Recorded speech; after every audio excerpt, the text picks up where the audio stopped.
Have you ever witnessed a father stand before 40 guests at an upscale restaurant, look his daughter straight in the eye, and declare that he wished she had never been born? I have. Because that daughter was me. And that father? He's the CEO of a $47 million real estate empire. He said those words at my 32nd birthday party, in front of family, friends, and his business partners. No one spoke up. No one defended me. They just sat there in silence, or looked down at their plates, or smirked. That night, I didn't cry. I didn't beg for an explanation. I just sat in my 480 square foot rental apartment and realized something. I had spent 14 years trying to prove my worth to people who never wanted to see it. The next morning, I withdrew $43,000 from my savings account, signed a lease on a new apartment, and disappeared. They thought I was running away. They had no idea I was walking toward the moment that would flip their entire world upside down, in front of 500 people, at the most important event of their year.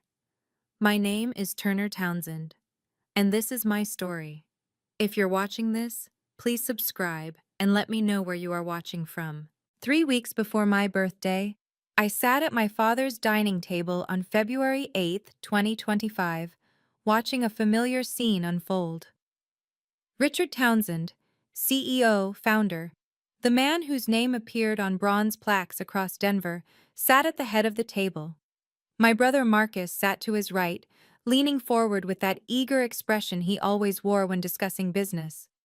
"The Boulder expansion is moving forward," Marcus said, sliding a folder across the table. 12 million. We close in May. My father nodded, scanning the documents. "Good. What about the Highland project?" "On schedule. We're meeting with the zoning board next week." I sat to my father's left. I had been sitting there for 45 minutes. Neither of them had looked at me once. My mother, Eleanor, sat across from me, cutting her salmon into precise pieces. She didn't look up either. I cleared my throat. "The STEM program at my school just got approved for expansion. We're looking for volunteers if anyone—" "Nobody cares about kids in that neighborhood, Turner," Marcus interrupted without glancing my way. "They're not our clients." My father nodded in agreement, then turned back to Marcus. "Did you review the Highland blueprints?" And just like that, I disappeared again. I watched them talk for another hour. Market projections, property values, golf schedules. My mother asked Marcus about his upcoming trip to Aspen. My father mentioned a charity gala Townsend Properties was sponsoring in April. Not once did anyone ask me a single question. When I finally left that night, I sat in my car for 10 minutes before starting the engine. I had become so accustomed to being invisible in that house that I barely noticed anymore. But that night, something shifted. I started wondering, would anyone even realize if I stopped showing up? On March 1st, my phone rang at 11 p.m. Marcus. "Turner, I need a favor." No greeting, no, "How are you?" Just straight to the point. I put down the book I was reading. "What kind of favor?" "Dad has a charity event on March 20th. He needs a speech, something about education and community impact. You teach, so you know all that stuff. Can you write it?" I sat up straighter. "What's the charity?" "Does it matter? Just write something that sounds good. Dad needs it by Monday." "Marcus, that's 3 days away. Can you at least send me information about the program?" He sighed, impatient. "I don't have time for back and forth. Just write something inspiring. You're good with words." I should have said no. I should have told him I had my own work to do, my own students to prepare for, my own life that didn't revolve around making the Townsend family look good. Instead, I said, "Okay. Great. Email it to me by Sunday night." He hung up. I sat there staring at my phone. This was the sixth speech I had written for Townsend Properties in 3 years. Not once had my name appeared in any program. Not once had anyone thanked me beyond a brief text from Marcus. I opened my laptop and started writing. Because deep down, beneath all the frustration and exhaustion, there was still a small, stubborn part of me that hoped maybe this time would be different. Maybe this time they would see me. But as I typed the opening line, education is the foundation of every strong community, I realized I was writing words my father would never believe, for a cause he would never truly care about, to impress people who would never know I existed. On March 10th, my mother called. Your father wants to throw you a nice birthday party, sweetheart, at the Capitol Grill, March 15th, 7 p.m. I froze. My father never threw parties for me. Really? Yes, 40 guests, family friends, and a few business associates. He wants to do something special this year. Something special. For me. The daughter he barely acknowledged at family dinners. The one whose career he had called a waste of potential more times than I could count. I wanted to believe it. God, I wanted to believe it so badly. That sounds wonderful, Mom. Thank you. After we hung up, I sat on my apartment floor feeling something I hadn't felt in years. Hope. Maybe he was finally ready to see me. Maybe this was his way of making amends for all the dismissive comments, all the times he had introduced Marcus as my son, the vice president, and me as my daughter, the teacher. I went to Target and bought a navy dress for $180, nearly a third of what I budgeted for clothes each month. I practiced a short thank you speech in front of my bathroom mirror. Thank you all for being here. Family means everything to me, and I'm grateful to have you in my life. While I was rehearsing, my phone buzzed. An email from Morrison Foundation. Reminder: final rehearsal for the April 5th awards ceremony is scheduled for April 3rd at 2 p.m. Please confirm your attendance. I saved the email in a private folder I had labeled FF Personal. Foundations First. The nonprofit I had built over 6 years. The program that was about to change everything. But I didn't tell my family about it, not because I was ashamed, but because I knew they wouldn't care. March 15th, 2025, 7 p.m., the Capitol Grill in downtown Denver. I arrived 10 minutes early, wearing my new dress and the small pearl earrings my grandmother had given me before she passed. 40 guests filled the private dining room, 15 business partners, 10 members of Townsend Properties Board of Directors, and 15 family friends. My father sat at the head of the table. Marcus sat to his right, already deep in conversation about the Boulder project. I took my seat to my father's left. For the first 45 minutes, no one wished me happy birthday. Instead, I listened to my father and Marcus discuss property values, zoning laws, and their upcoming expansion into Wyoming. I watched my mother smile politely and nod at appropriate moments. I saw business partners lean in, eager to be part of the Townsend inner circle. At 7:50 p.m., one of my father's associates, a man named Gerald who owned a construction company, finally turned to me. Turner, what do you do? I opened my mouth to answer. She teaches, Marcus said, cutting me off with a dismissive wave. Elementary school, teacher salary, you know. He said it like it was a punchline. A few people chuckled. Others looked down at their plates, uncomfortable. My father didn't correct him. He didn't defend me. He just took a sip of his wine and changed the subject back to real estate. I sat there, smiling, pretending I didn't feel the humiliation burning in my chest. This wasn't a birthday party, this was a business dinner, and I was just the excuse to hold it. But I didn't know yet that the worst part was still coming. At 8:15 p.m., after dessert arrived, I stood up. I held my glass of water, I don't drink, and prepared to give the short thank you speech I had practiced. I just want to say... My father stood up abruptly, cutting me off. The room went silent. He looked directly at me. Not past me, not through me. At me. For the first time all night, I had his full attention. Before you say anything, Turner, I need to say something first. My heart lifted for just a second. Maybe this was it. Maybe he was about to acknowledge me, to tell these 40 people that he was proud of his daughter. You are a failure. His voice was calm, matter of fact. You have wasted every opportunity I gave you. You chose to be a teacher, a profession with no future, no value, no impact. You are an embarrassment to the Townsend name.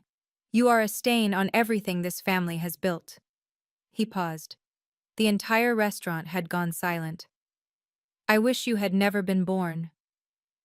40 people stared at me. Not one of them spoke. Not one of them stood up to defend me. Marcus looked down, smirking. My mother turned her face away, staring at the wall. Gerald, the man who had asked what I did, suddenly became very interested in his dessert plate. I stood there, holding my glass, feeling something inside me crack open. Not anger, not sadness, just emptiness. Like 32 years of my life had just been erased in front of an audience. I set my glass down carefully. I picked up my purse, and without saying a single word, I walked out of that restaurant. Behind me, I heard the conversation resume. Business as usual. If you've ever felt invisible in your own family or been told your dreams don't matter, leave a comment below. You're not alone, and trust me, this story is just getting started. Hit that subscribe button, because what happens next will change everything. Let's continue. At 10:30 p.m., I sat on the floor of my 480 square foot apartment in Capitol Hill. I didn't cry. I didn't call anyone. I just sat there in the dark, still wearing my $180 dress. Then I opened my laptop. I pulled up the email from Morrison Foundation, the one I had saved in my private folder, the one my family knew nothing about. Congratulations, Turner. You are one of 3 finalists for the 2025 Colorado Humanitarian Leadership Award. The ceremony will take place on April 5th at the Denver Business Council Annual Gala. We are honored to recognize your work with Foundations First and the impact you have made on 127 children in our community. I scrolled down to the list of sponsors. There it was. Townsend Properties, Diamond Sponsor, $150,000 annual contribution. My father and Marcus would be sitting in the front row. Table 1, VIP seating. They attended this gala every year. It was one of the most important networking events in Denver's business community. 500 CEOs, philanthropists, city council members, and community leaders. They would be there, in their tailored suits, shaking hands, making deals, protecting the Townsend reputation. And they had no idea that I would be on that stage. I didn't need to scream at them. I didn't need to send angry texts or write long emails explaining how much they had hurt me. I just needed to show up. I needed to let the truth reveal itself in front of 500 witnesses. For the first time since leaving that restaurant, I felt something other than emptiness. I felt clarity. I didn't need them to apologize. I didn't need them to suddenly see my worth. I just needed them to sit in that front row and watch 500 people stand up and applaud for the daughter they wished had never been born.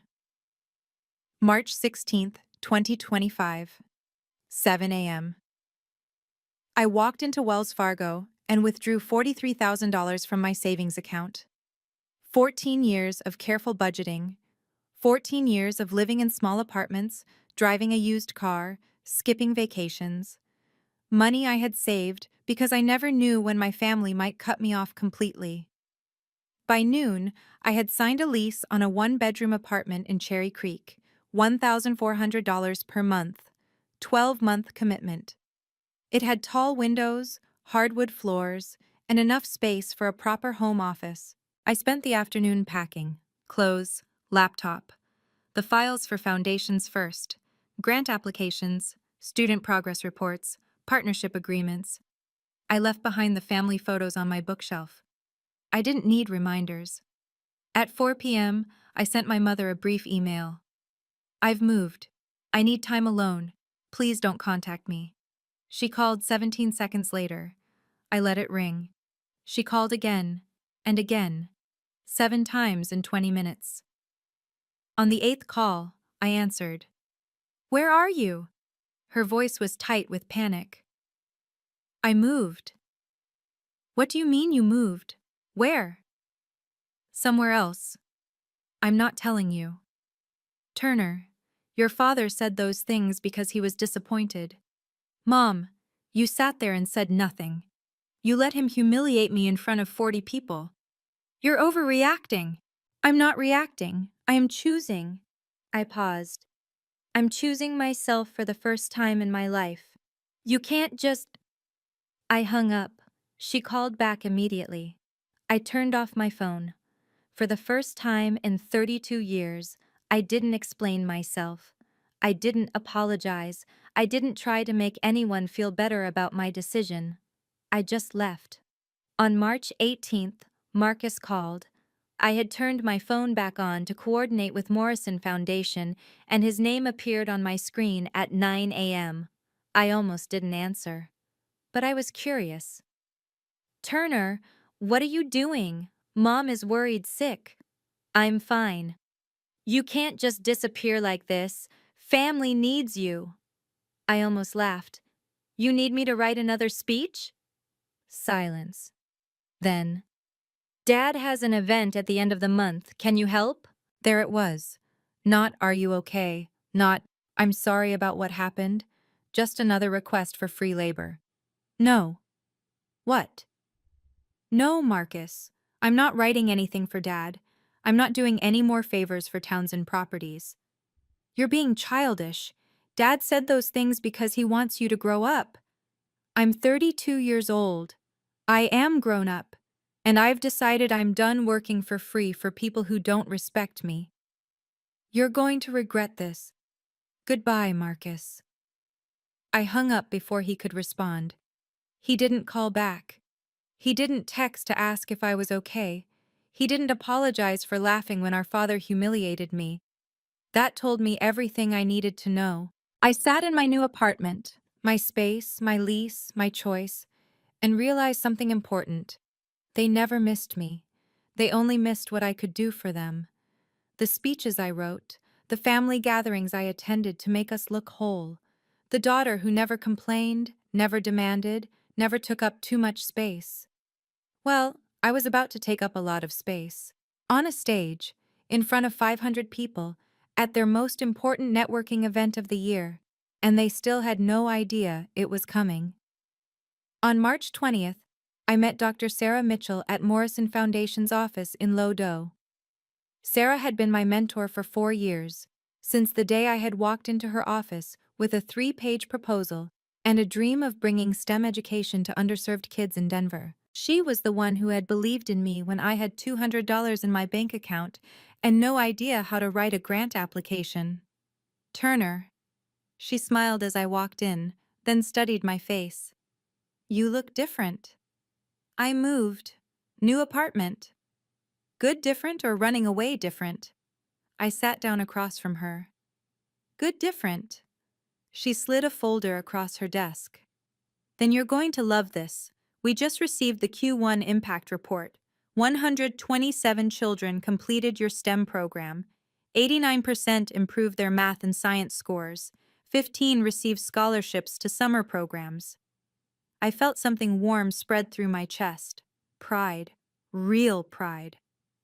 We also received partnership commitments from 2 local universities, Sarah continued. They want to replicate your model. That's incredible. That's why you were nominated. She leaned forward. The selection committee was unanimous, Turner. Your model works. It's scalable, sustainable, and making real impact. You built this from nothing. She pulled out another document, a formal contract with Morrison Foundation's letterhead. This is your funding agreement. Section 4.2 covers public recognition and intellectual property rights. Everything you've built belongs to you. I took the contract, scanning the terms. $2.3 million over 6 years. My name listed as founder and executive director. Are you ready for the rehearsal on April 3rd? Sarah asked. I'm ready, she smiled. Turner, you don't need anyone to validate you, but on April 5th, 500 people are going to do it anyway. On April 2nd, 3 days before the gala, I stopped at a newsstand on my way to school and saw my face on the front page of the Denver Post Metro section. 3 finalists announced for 2025 Colorado Humanitarian Leadership Award. My photo was on the left. I was standing in one of the Foundation's first classrooms, surrounded by students working on a robotics project. The caption read, Turner Townsend, 32, founder of Foundation's First. I bought 3 copies. The article was thorough. Turner Townsend has spent 6 years building Foundation's First, a nonprofit STEM education program serving 127 underserved children in Denver. Funded by Morrison Foundation with $2.3 million over 6 years, the program has achieved an 89% improvement rate in student test scores and has become a model for educational equity in Colorado. There was a quote from Sarah. Turner represents the best of what philanthropy should be: quiet, consistent, and deeply impactful. She's not just teaching kids, she's changing systems. At the bottom of the article, in smaller text, the award ceremony will take place April 5th at the Denver Business Council Annual Gala. Major sponsors include Townsend Properties, Hartman Financial Group, and Peak Development Corporation. I sat in my car reading that line over and over. Townsend Properties, my father's company, the empire that was supposed to be his legacy. They were sponsoring the event where I would be honored for work they knew nothing about. I didn't send the article to my family. I didn't text Marcus or call my mother. I just folded one copy carefully and put it in my briefcase. Some people would read this article before the gala. Some would recognize my last name. And on April 5th, when I walked onto that stage, they would put the pieces together. April 3rd, 2 p.m., Denver Convention Center. The grand ballroom was massive. Vaulted ceilings, crystal chandeliers, space for 500 guests. Workers were setting up round tables with white linens and centerpieces. A stage stood at the front with a podium and a massive screen behind it.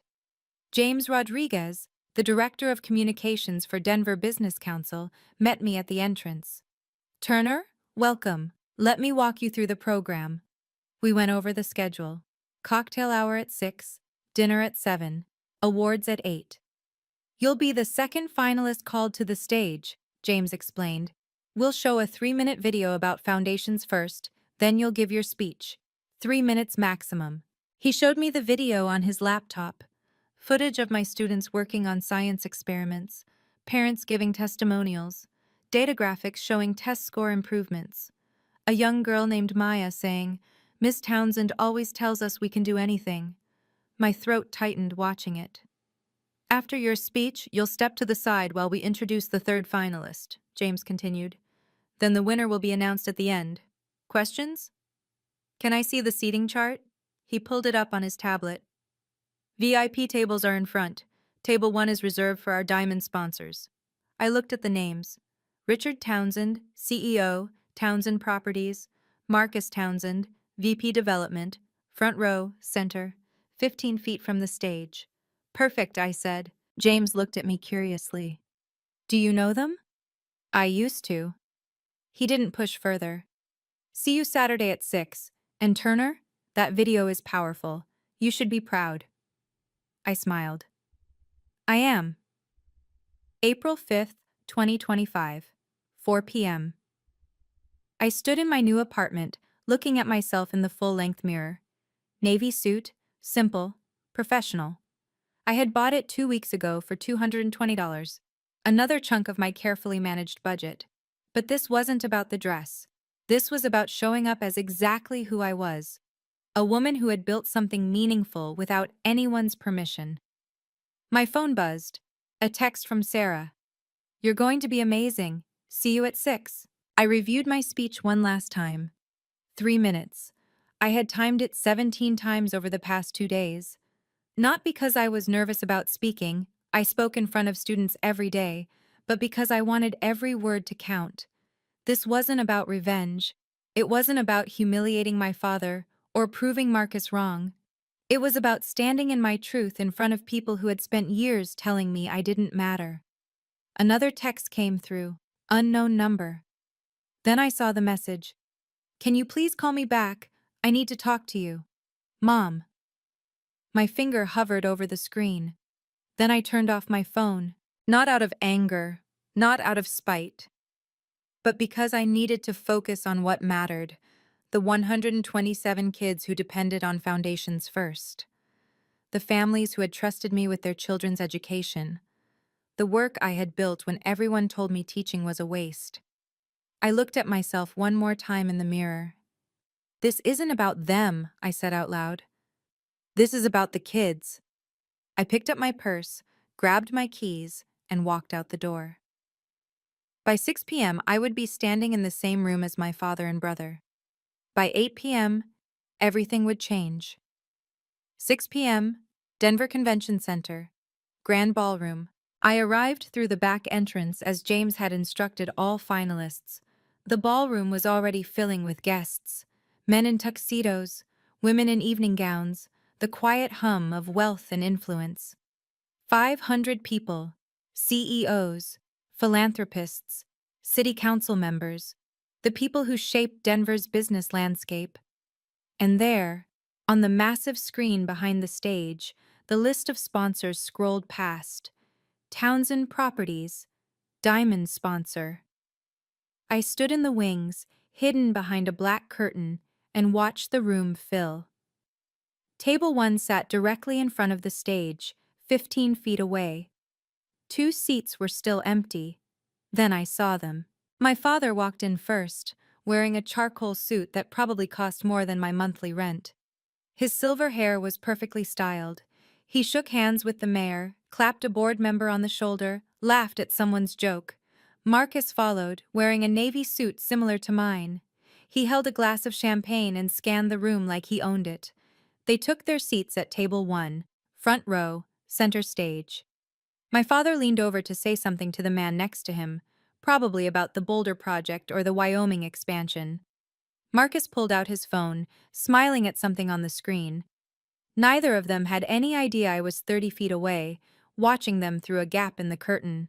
They thought this was just another networking event, another opportunity to shake hands and make deals, another night where the Townsend name opened doors. They had no idea that in 2 hours, their daughter, the one they wished had never been born, would walk onto that stage in front of every person in this room. I smiled. 7:15 p.m. Dinner had just ended. James Rodriguez walked onto the stage. The room quieted. Good evening, everyone. Thank you for joining us for the Denver Business Council Annual Gala. Tonight, we honor 3 individuals who have made extraordinary contributions to our community. The screen behind him displayed the Denver Business Council logo. Our first category is the Colorado Humanitarian Leadership Award. This year, we received 47 nominations from across the state. Our 3 finalists represent the best of what Denver has to offer: innovation, dedication, and measurable impact. Polite applause. My father and Marcus clapped without much interest, already looking slightly bored. This was the part of the gala they tolerated before the real networking began. Let me introduce our first finalist. The lights dimmed. A video played, a different nonprofit, a different story. I watched my father check his phone under the table. Marcus whispered something to the person next to him. The first finalist gave her speech. 3 minutes. Applause. Then James returned to the podium. And now, our second finalist. My heart started pounding. This nominee has spent 6 years building a program that has transformed the lives of 127 children in Denver. Her work has been recognized by Morrison Foundation with $2.3 million in funding and has become a model for educational equity across Colorado. The screen went dark. Please watch this short video about Foundations First. I stood in the wings, my hands steady at my sides. The video began. Images of my classroom, students working on robotics projects, parents giving testimonials, and then a close-up of a student saying, "Miss Townsend always tells us we can do anything." At table 1, my father's head turned slightly toward the screen. I know what you're thinking. What happens when her father sees her on that stage? Stay with me. This is the moment everything changes. If you're enjoying this story, please like this video and share it with someone who needs to hear it. Let's continue. The video continued on the massive screen. A narrator's voice. Foundations First was built on one belief: Every child deserves access to quality education, regardless of their zip code. More footage. Students presenting science projects. A graph showing 89% improvement in test scores. A parent saying, "My daughter went from failing math to getting an A. This program changed her life." Then the numbers. 127 children served.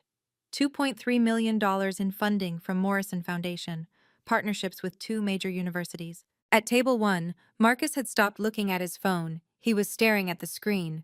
My father leaned forward slightly. The narrator continued. Foundations First provides free STEM education, mentorship, and resources to underserved communities. The program has a 95% retention rate and has helped 15 students earn scholarships to competitive summer programs. Another parent appeared on screen. Miss Townsend believed in my son when no one else did. She saw potential where others saw problems. The camera cut to a young girl, Maya, one of my first students, standing in the Foundation's first classroom. Miss Townsend always tells us we can do anything, and I believe her. The screen faded to black. Then white text appeared. Founder and Executive Director, Turner Townsend. I watched through the curtain as my father's entire body went rigid. Marcus's mouth opened slightly.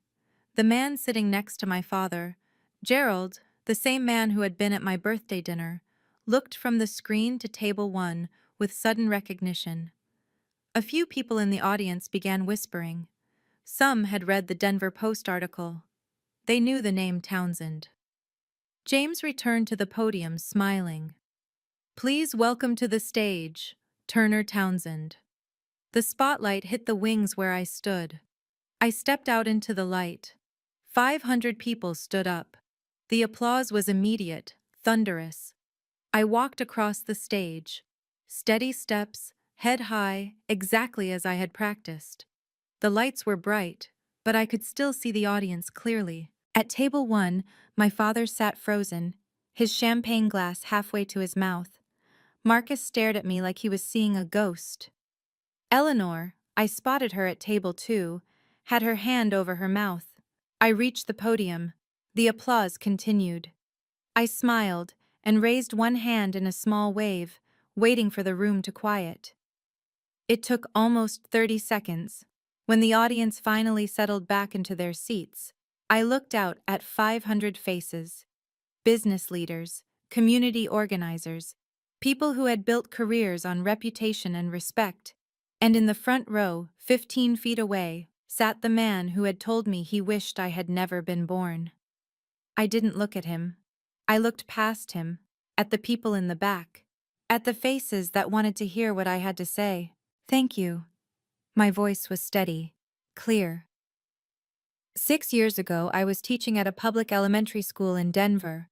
One of my students, an 8-year-old girl named Maya, told me she wanted to be an engineer. But when I asked her what an engineer does, she said, "I don't know. I've never met one." The room was silent.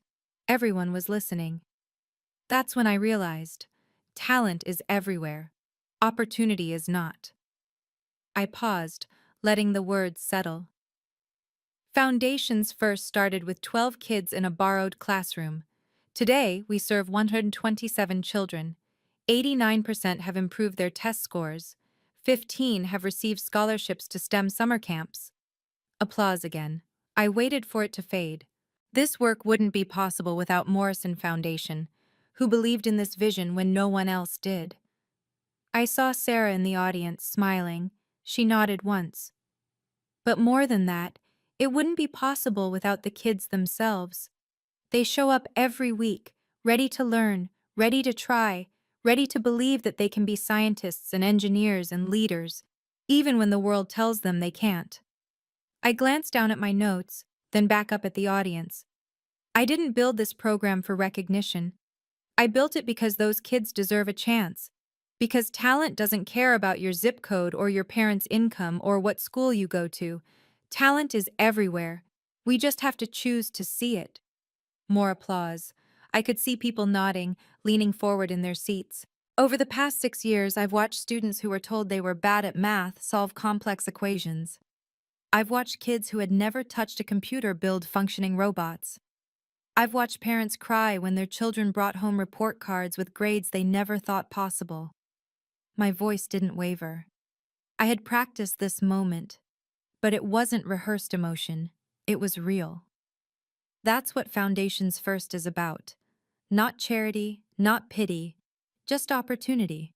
Just a chance for kids to see what they're capable of when someone believes in them. I paused, looking out at the audience. Because here's what I've learned. You don't need permission to make a difference. You don't need approval. You just need to show up, do the work, and trust that the impact will speak for itself. The room erupted in applause again. People weren't just clapping politely anymore. They were standing. All except two people at table 1. I waited for the applause to settle. Then I took a breath and continued. For a long time, I believed that my worth was defined by what others thought of me. I believed that if I worked hard enough, if I proved myself enough, if I made myself small enough and quiet enough and convenient enough, I would finally be seen. The room had gone very still, but I was wrong. My worth was never up for debate. It was always there, in the work I do, in the lives I touch, in the kids who now believe they can be engineers and scientists and leaders. I saw several people in the audience nodding. A woman in the third row was wiping her eyes. Tonight, I stand here not because I need anyone's approval, but because 127 kids needed someone to believe in them, and I chose to be that person. I paused, letting the words land. So, to anyone watching who has ever been told they're not enough, that their dreams are too small, that their work doesn't matter, I want you to know. You don't need permission to be valuable. You don't need someone else's validation to know your worth. You just need to do the work that matters to you and trust that the right people will see it. The entire room stood up, 500 people applauding, except for two. My father sat motionless, his face pale.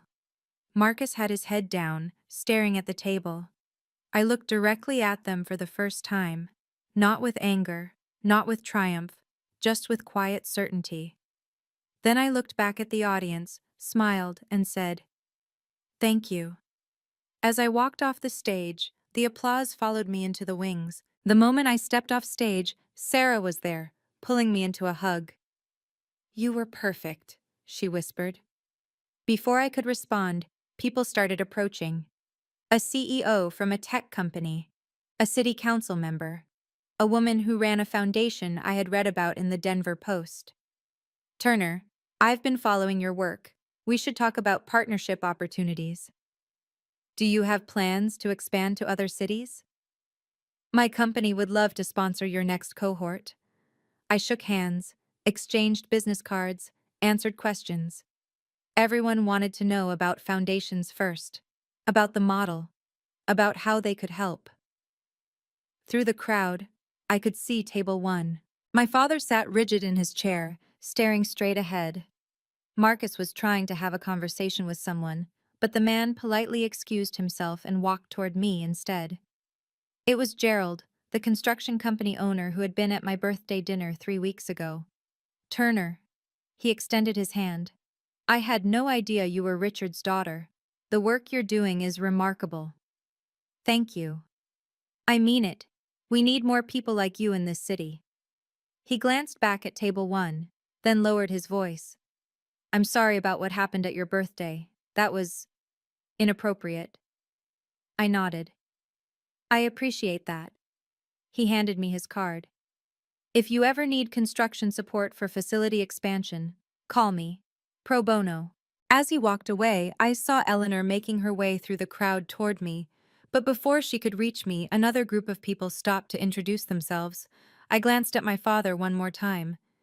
He was standing now, trying to leave, but people kept stopping him, asking about Foundations First, asking about his daughter. He couldn't escape. At 8:45 p.m., after the final award had been announced, I stood in the reception area talking with Sarah and two university program directors. Then I felt a hand on my elbow. My father. "We need to talk." His voice was low, controlled, the voice he used when he was trying not to make a scene. I turned to face him. No, we don't.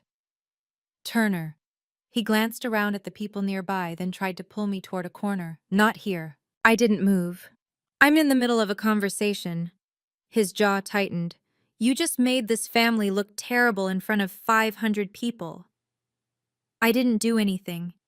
I stood on a stage and talked about my work. If you feel embarrassed, that's your problem, not mine. You can't just... I'm 32 years old. I'm not a child you can order around anymore. My voice was calm, steady. I built foundations first on my own. I earned this recognition on my own, and I will continue this work with or without you. He opened his mouth to argue, but I held up one hand. If you want to have a relationship with me, you need to apologize, publicly, in front of the people who watched you humiliate me at my birthday dinner. Until then, don't contact me. You're being unreasonable. No, I'm being clear. Those are my boundaries. You can respect them or not. Your choice. I turned back to Sarah and the program directors, effectively ending the conversation. My father stood there for 5 seconds, then walked away. I watched him go. For the first time in my life, I didn't feel guilty for setting a boundary. I didn't feel the need to apologize or soften my words or make him feel better. I just felt free. I left the convention center at 9:30 p.m. The valet brought my car around, a 2018 Honda Civic with 87,000 miles. Not impressive by Townsend standards, but it was mine, paid off, reliable. I was unlocking the door when I heard footsteps behind me. Turner, wait. Marcus. I turned. He looked uncomfortable, hands in his pockets, not quite meeting my eyes. I didn't know you were doing all of this. You didn't know because you never asked. I know, He stopped, struggling for words. I'm sorry about what Dad said at your birthday. Are you sorry about what you said? About calling me a teacher with a teacher's salary in front of his business partners? About laughing when he humiliated me? He looked down. I didn't think you'd take it so seriously. That's the problem, Marcus. You never thought I was serious. About my work, about my students, about anything that mattered to me. That's not... You called me 7 times in 3 years. Every single time you needed something, a speech, a favor, free labor. You never once asked how I was doing. He was quiet. I don't need you to apologize because you're embarrassed, I continued. I need you to apologize because you actually understand that what you did was wrong. And until you do, we have nothing to say to each other. I opened my car door. Turner, I'm not angry, Marcus. I'm just done accepting less than I deserve. I got in my car and drove away. In the rearview mirror, I saw him standing in the parking lot, watching me leave. For the first time, I wasn't the one left behind. April 6, 2025. The Denver Post ran a front-page story. Turner Townsend wins 2025 Humanitarian Award. Daughter of Townsend Properties CEO, honored for education work. The article included a photo of me accepting the award, smiling, holding the crystal trophy. Below that, a smaller photo of my father and Marcus, sitting at table 1, looking stunned. The article was detailed. Turner Townsend, 32, founder of Foundations First, was recognized Saturday night for her 6-year commitment to educational equity in Denver. Her program, funded by Morrison Foundation with $2.3 million, serves 127 underserved children and has achieved an 89% improvement rate in student test scores. There was a quote from Sarah. Turner represents the best of what philanthropy should be: quiet, consistent, and deeply impactful. She's not just teaching kids, she's changing systems. And at the end, Townsend Properties, a diamond sponsor of the event, declined to comment. That last line said everything. By noon, I had received 47 emails, 12 CEOs wanting to discuss partnerships, 8 organizations asking about replicating the Foundation's first model, 3 universities proposing research collaborations. Morrison Foundation called at 2 p.m. Sarah's voice was excited. Turner, the board met this morning. We're increasing your funding to $3.1 million for the next 3 years. We want to help you expand to 3 more cities. I sat in my apartment, my new apartment with windows and space and silence, and felt something I hadn't felt in years. Not validation from my family, not approval from my father, just pure, uncomplicated pride in work I had built with my own hands. That evening, my phone buzzed, a text from a number I didn't recognize. "This is Gerald. Just wanted you to know, you're the talk of Denver, in the best way." On April 8th, my mother forwarded me an email. She didn't write anything, just forwarded it. It was from 3 members of Townsend Properties Board of Directors to my father. "Richard, we need to schedule a meeting to discuss the company's public image following Saturday's events. Several partners have reached out with concerns about corporate culture and family values. This requires immediate attention." I didn't respond to my mother, but I saved the email. 2 days later, another article appeared in the Denver Business Journal. Townsend Properties faces questions after gala incident. The article was careful, professional. Sources close to the family report that Richard Townsend's daughter, Turner Townsend, was honored at the Denver Business Council Gala, an event her father's company sponsored, despite apparent estrangement. Questions have emerged about the company's commitment to community values and family culture. On April 10th, I received a call from Gerald. "Turner, I thought you should know. Hartman Financial just pulled out of the Boulder project, $8 million contract. They cited concerns about corporate values and leadership culture." "I didn't ask for that," I said quietly. "I know, but people are paying attention. When a CEO publicly dismisses his daughter's work, then she wins a major humanitarian award at an event he sponsored, that's a story." The next day, Marcus was removed from the speaker lineup at a major real estate conference. The organizers sent a brief email. "Due to scheduling conflicts and image considerations, we've decided to move in a different direction." I didn't celebrate these consequences. I didn't feel triumphant. But I also didn't feel guilty. Actions have consequences. That's not revenge. That's just reality. On April 12th, a handwritten letter arrived at my new apartment. I didn't know how my mother got the address, but there it was, cream-colored stationery, her careful cursive. "Dear Turner, I am so proud of you. I'm sorry I didn't protect you. I hope we can talk. Love, Mom." I read it 3 times. Then I called her. "Hello?" Her voice was tentative. "You said you're proud of me." "I am." "Turner, I had no idea you were doing all of this. Where were you when Dad humiliated me in front of 40 people?" Silence. "Mom, you sat there. You didn't say anything. You didn't defend me. You just turned away. I didn't know what to do. You could have said something. You could have told him he was wrong. But you chose silence." I heard her crying softly on the other end. "I'm sorry," she whispered. "Are you sorry because you feel guilty? Or are you sorry because you actually understand that what you did was wrong?" "Both. Turner, I was wrong. I should have stood up for you. I should have— Mom, I need to see actions, not just words. I need you to prove that you're willing to stand up for me, even when it's uncomfortable, even when it means disagreeing with Dad or Marcus." "What do you need me to do?" I thought for a moment.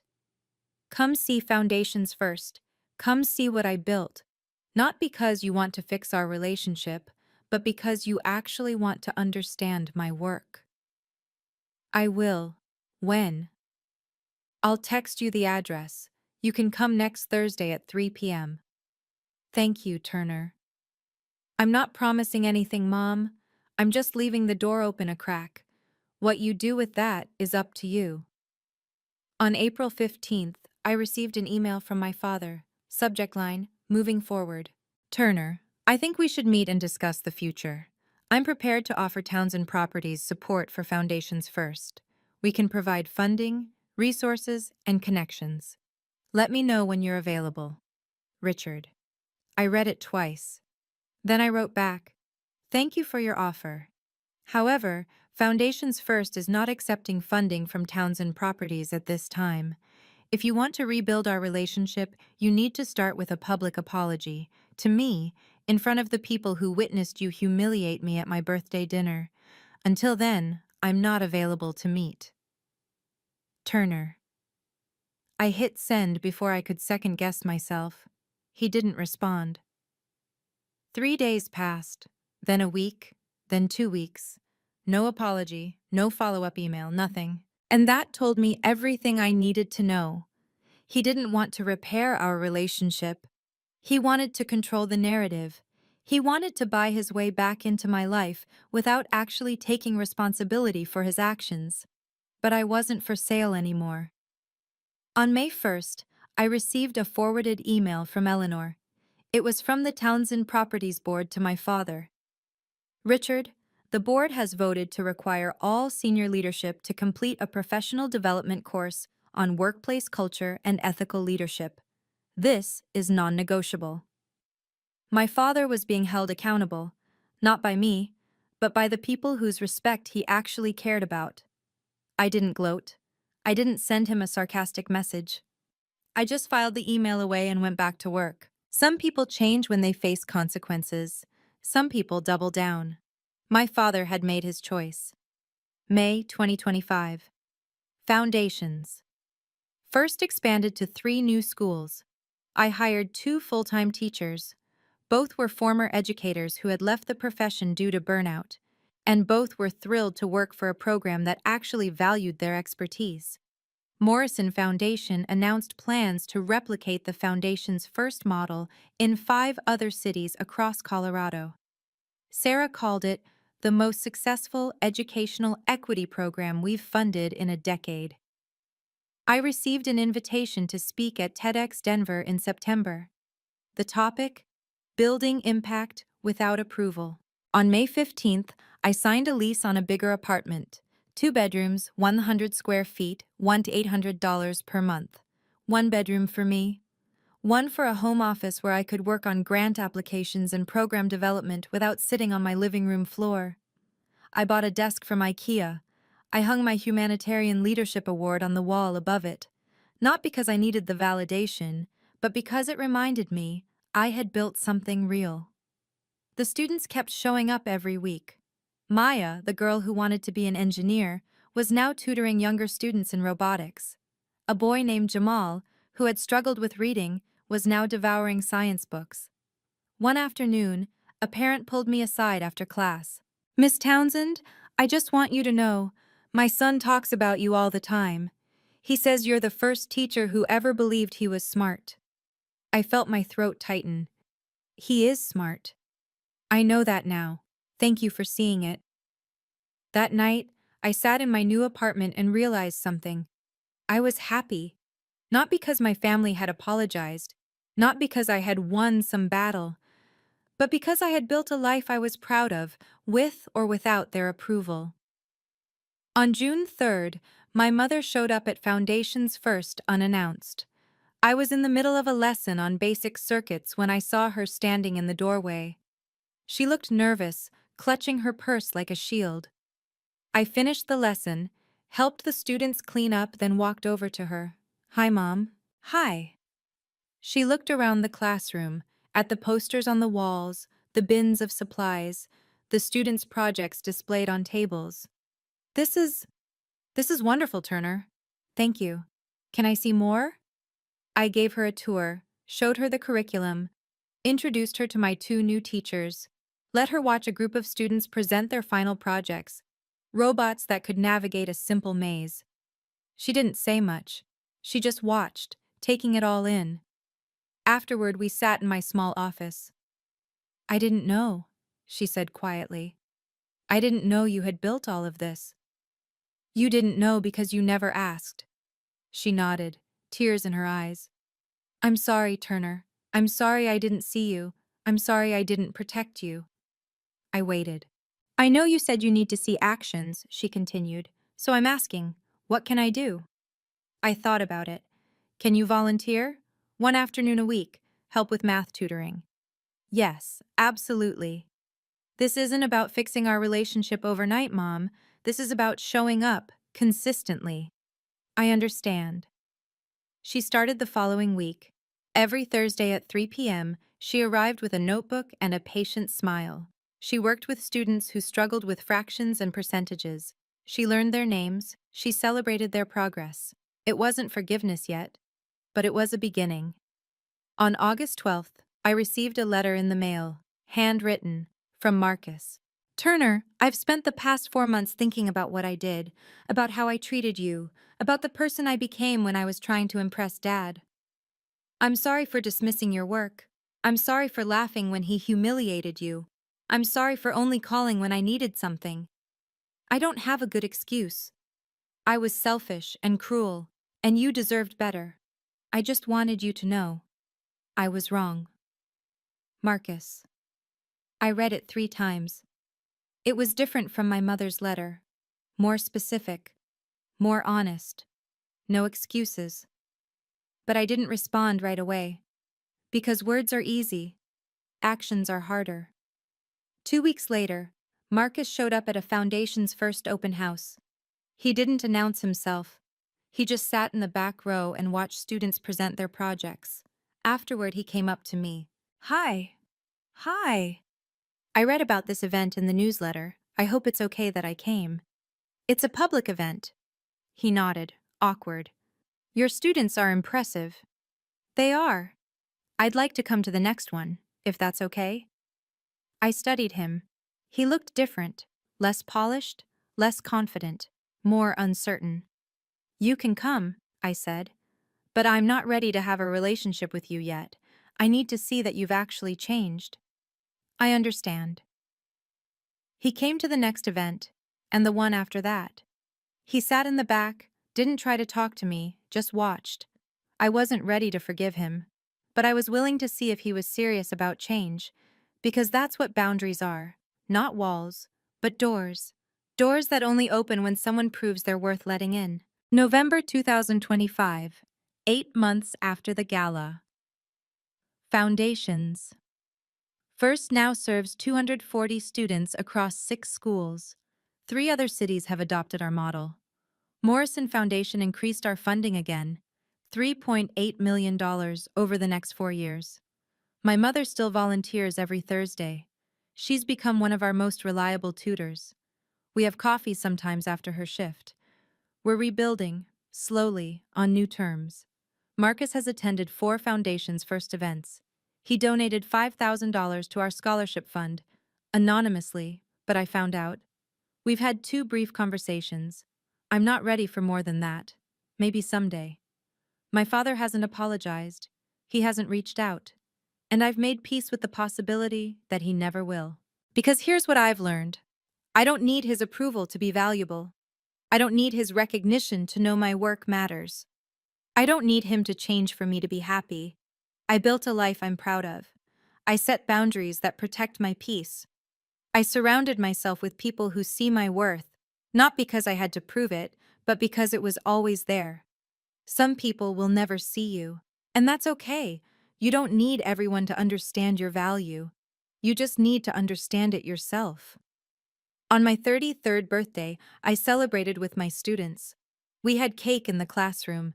Maya gave me a card that said, "Thank you for teaching us that we matter." I didn't think about my father's words from a year ago.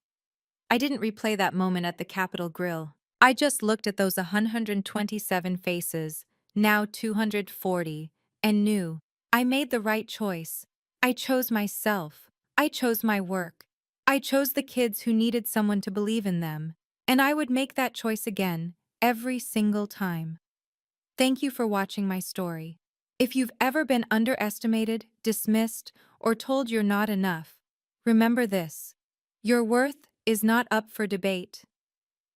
Build your life on your own terms. Set boundaries.